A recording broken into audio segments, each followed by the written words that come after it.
আমি আজকে আবারও আপনাদের মাঝে চলে এসেছি খুবই ছোট্ট একটা ভিডিও নিয়ে। আর স্বাগত জানাচ্ছি সেই সঙ্গে আমার চ্যানেলে মুয়াজ অ্যান্ড মমস কুকিংয়ে।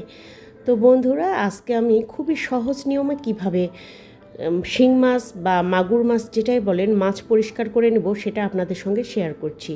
আসসালামু আলাইকুম বন্ধুরা, আশা করছি সবাই অনেক ভালো আছেন। আমি পাঁচবিবি থেকে জাকিয়া সুলতানা বলছি। তো প্রথমে আমি এখানে 4টে মাছ নিয়েছি, শিং মাছ এগুলো, বা কানস মাছও বলে অনেকে গ্রাম অঞ্চলে। তো সেই মাছগুলো নিয়েছি। একটা মাছ আমি পরিষ্কার করে নিয়েছি এবং খুবই দ্রুত সময়ে পরিষ্কার হয়। আর 3টা মাছ পরিষ্কার না করেই রেখেছি আপনাদেরকে দেখাবো বলে। তো দেখতেই পাচ্ছেন মাছগুলো কেটে নেওয়া হয়েছে আগেই। আর এখন এই জিনিসটা দেখতে পাচ্ছেন, এটা হচ্ছে আমাদের যে এসএস স্টিলের কাজ হয় বাড়িতে, গ্রিল, দরজা কিংবা হচ্ছে জানালার গ্রিল, ব্যালকনিতে, মানে বিভিন্ন জায়গায় কাজ হয় আর কি। তো এই এসএস স্টিলের কাজের সময় এইরকম একটা জিনিস লাগে, ওরা সেটা দিয়ে ঘষে ঘষে ক্লিন করে কাজ করার পরে। আর এই জিনিসটা ওরা ফেলে দেয়। তো এই জিনিসটা আমার বাসায় কাজ হয়েছিল, প্রচুর পরিমাণে এই জিনিসটা ওরা ফেলে গিয়েছিল। তো আমি সেখান থেকে বেশ কয়েকটা কুড়িয়ে রেখেছিলাম। এগুলো দিয়ে আমি বাথরুমের টাইলস পরিষ্কার করি ঘষে। আবার অনেক সময় দেখা যাচ্ছে রান্নাঘরের এখানে ওখানে দেওয়ালে টাইলসের ময়লা হলে ঘষে পরিষ্কার করি। তো আজকে আমার মাথায় এই বুদ্ধিটা আসলো যে এগুলো দিয়ে তো মাছও ঘষে পরিষ্কার করা যাবে খুবই সহজে। আর ধরতে এত সুবিধা, হাতে কোনো ব্যথা লাগে না, কোনো রকম জ্বালা যন্ত্রণা হয় না।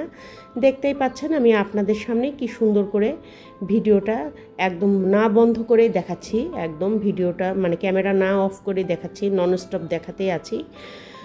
তো দেখেন কত দ্রুত মাছটা পরিষ্কার হয়ে গেল। মোটামুটি এই পর্যায়ে পরিষ্কার হলেও কিন্তু সুন্দর মতো রান্না করে খাওয়া যায়। আমরা শহর অঞ্চলের মানুষ, অধিকাংশ সময়ই কিন্তু এই শিং মাগুর মাছগুলো নিয়ে বিশাল ঝামেলায় পড়ি, পরিষ্কার করার কোনো পাত্র বা কোনো জায়গা পাই না। পেঁপের পাতা কিংবা রস দিয়ে পরিষ্কার করলে হয় কি, মাছের স্বাদটা মোটেই ভালো থাকে না, কেমন যেন বিচ্ছিরি একটা লাগে, আমি খেতে পারি না। তো এটা আমি অনেকবারই ট্রাই করে দেখেছি, পেঁপে পাতা দিয়ে একদমই ভালো লাগে না। আর দেখেন কত দ্রুত সুন্দরভাবে মাছগুলো আমি পরিষ্কার করে নিয়েছি। আর এই যে ভেতর ভেতর যে একটু কালো দেখতে পাচ্ছেন, এগুলো আর একটু ঘষা দিলে আরও উঠে যাবে। তো আমি আর অত ঘষা দিয়ে এটা উঠাইনি। এখন আমি মাছটা কেটে দেখতে পাচ্ছেন ভেতর থেকে রগগুলো বের করে নেব। অনেকেই শিং মাছ কাটলে কিন্তু এই রগগুলো বের করে নেয় না। শিং মাছের দুই পাশে যে কাঁটা থাকে, সেই কাঁটার সঙ্গে এই রগের থলির, বা রগের থলি বললে ভুল হবে, এই বিষথলির একদম সংযোগ থাকে। তো দেখতেই পাচ্ছেন সাইড থেকে আমি মাছের গাটা কেটে নিয়েছি। আর এই যে এরকম টেনে, এই যে ভিতর থেকে এই যে রগটা টেনে বের করছি, এই যে দেখুন বের করে করে ফেলে দিচ্ছি।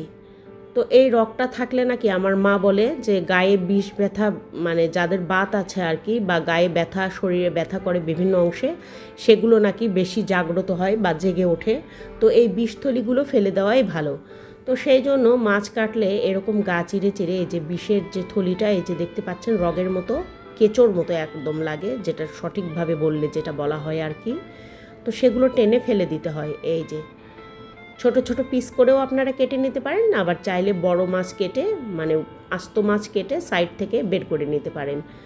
তো আমি এই যে মাছের যে বিষথলিগুলো সবই একটা একটা করে এভাবে কেটে ফেলে দিচ্ছি আর আপনাদেরকে একটু দেখাচ্ছি।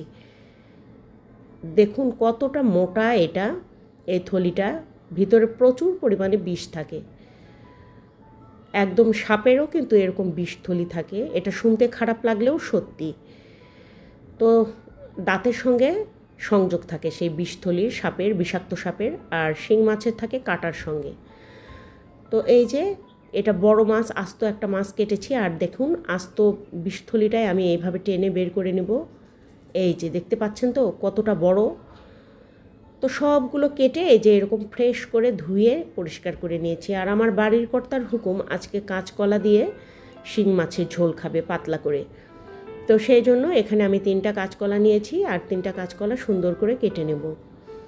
আর কাঁচকলাটা কাটার সময় কিন্তু হাতে অনেক নোংরা হয়ে যায়, দাগ হয়ে যায় কাঁচকলার কালো আঠার জন্য। তো সেই ক্ষেত্রে কাঁচকলা একটু সাবধানে কাটলে এটা হয় না। সেই জন্য আমি টুকরো টুকরো ছোট ছোট করে 3 খণ্ডে কেটে নিয়েছি, যাতে কাঁচকলাটা খুব সহজেই কাটা যায় এবং হাতটাও কালো না হয়। আর এই যে দেখতে পাচ্ছেন মাঝখান থেকে একটা ফালি দিয়ে স্লাইস করে নিচ্ছি পাতলা পাতলা করে, এই যে এইভাবে। তো আমি একইভাবে সবগুলো কলাই কেটে নেব, 3টা কলা, আর তার সঙ্গে 2টা আলু দিচ্ছি। ঠান্ডা পানিতে এটা ভিজিয়ে রেখেছি, এতে করে কাঁচকলার যে কষটা সেটা বের হয়ে যাবে আর রঙটাও ভালো থাকবে। যেহেতু প্রচুর পরিমাণে আয়রন আছে, বেশিক্ষণ কেটে রাখলে কালো হয়ে যায়, তো পানিতে ভিজিয়ে রাখলে কালো হয় না, বেশ ভালো থাকে। আর একই নিয়মে আলুটাও কেটে দিচ্ছি একইভাবে। এই যে আমার সব সবজি কাটা শেষ। এখন একটা ফ্রাই প্যানের মধ্যে সর্ষের তেল দিয়ে দিলাম। সর্ষের তেল দিয়ে এখানে আমি পেঁয়াজ কুচি দিয়ে দিচ্ছি, আর পেঁয়াজ কুচি দিয়ে এর সঙ্গে আমি ভেজে নিচ্ছি, আর একটুখানি গোটা জিরা ফোড়নে দেব। সামান্য একটু গোটা জিরা ফোড়নে দিয়ে দিচ্ছি, আবারও খুব ভালোভাবে মিশিয়ে নিলাম। জিরাটা যখন হালকা ফুটে উঠেছে তখন এর মধ্যে আমি একে একে মশলাপাতি দিয়ে দিচ্ছি। মশলার মধ্যে থাকছে এখানে আদা রসুন জিরা বাটা, আর তার সঙ্গে থাকছে লবণ। তো লবণটা এখানে আমি 2 চা চামচ পরিমাণ দিয়েছি, আদা রসুন জিরা বাটাও দিয়েছি একটু উঁচু করে 1 টেবিল চামচ। সামান্য একটু পানি অ্যাড করলাম যাতে মশলা দিতে দিতে নিচ থেকে পেঁয়াজটা পুড়ে কালো না হয়ে যায়। তার সঙ্গে হলুদ গুঁড়া মরিচ গুঁড়া স্বাদ মতো দিয়ে দিয়েছি, আর এখন খুব ভালোভাবে এগুলো কষিয়ে নিচ্ছি। জানালা খুলে ইলেকট্রিক চুলায় রান্না করছি, আর প্রচণ্ড বাতাসে দেখতেই পাচ্ছেন কীরকম ধোঁয়াগুলো চারিদিকে ছুটে বেড়াচ্ছে। আর এর মধ্যে মাছগুলো দিয়ে খুব সুন্দর করে কষিয়ে নিচ্ছি। এই শিং মাছটা রান্না করলে আমার খেতে খুব ভালো লাগে, এইভাবে যদি পরিষ্কার করে রান্না হয়। আর পেঁপের পাতা কিংবা পেঁপের খোসা কিংবা পেঁপে যেটাই বলেন সেটা বেটে যদি পরিষ্কার করা হয়, সেই মাছটা খেতে আমার একদমই ভালো লাগে না, কেন যেন আস্তে আস্তে একটা গন্ধ লাগে, আর স্বাদটাও অন্য টাইপের হয়। তো আপনারা চেষ্টা করবেন সবসময় এইরকমই সহজভাবে মাছটা পরিষ্কার করে মাছটা রান্না করার, এতে করে স্বাদটাও ভালো থাকবে আর খুবই রুচি সহকারে খেতে পারবেন। একটুখানি পানি দিচ্ছি যাতে নিচ থেকে লেগে না যায়। মাছটা খুব ভালোভাবে কষিয়ে নিতে হবে। ঢাকনা দিয়ে এখন আমি ঢেকে দেব। আর এই পর্যায়ে মাছটা একদম কষানো হয়ে গেছে। এখন আমি মাছটা ঝোলের মধ্যে থেকে তুলে নেব। যে ঝোলটা দিয়েছিলাম আর কি মশলা কষানোর জন্য, মাছ সহ যেটা আর কি দেওয়া হয়েছে পরে, তার মধ্যে থেকে মাছগুলো তুলে নিচ্ছি। আর এর মধ্যেই এই গ্রেভিটার মধ্যেই সবজিগুলো দিয়ে দেব। এই গ্রেভিটার মধ্যে প্রচুর পরিমাণে মাছের ফ্লেভার চলে এসছে, আর মশলাটা কষে এত চমৎকার একটা ফ্লেভার ছাড়ছিল। রান্না হবে আপনার বাড়িতে আর আশেপাশে কয়েক বাড়িতে সুঘ্রাণ ছড়িয়ে পড়বে। তো দেখতেই পাচ্ছেন সবজিটাও খুব ভালো মতো কষিয়ে নিচ্ছি।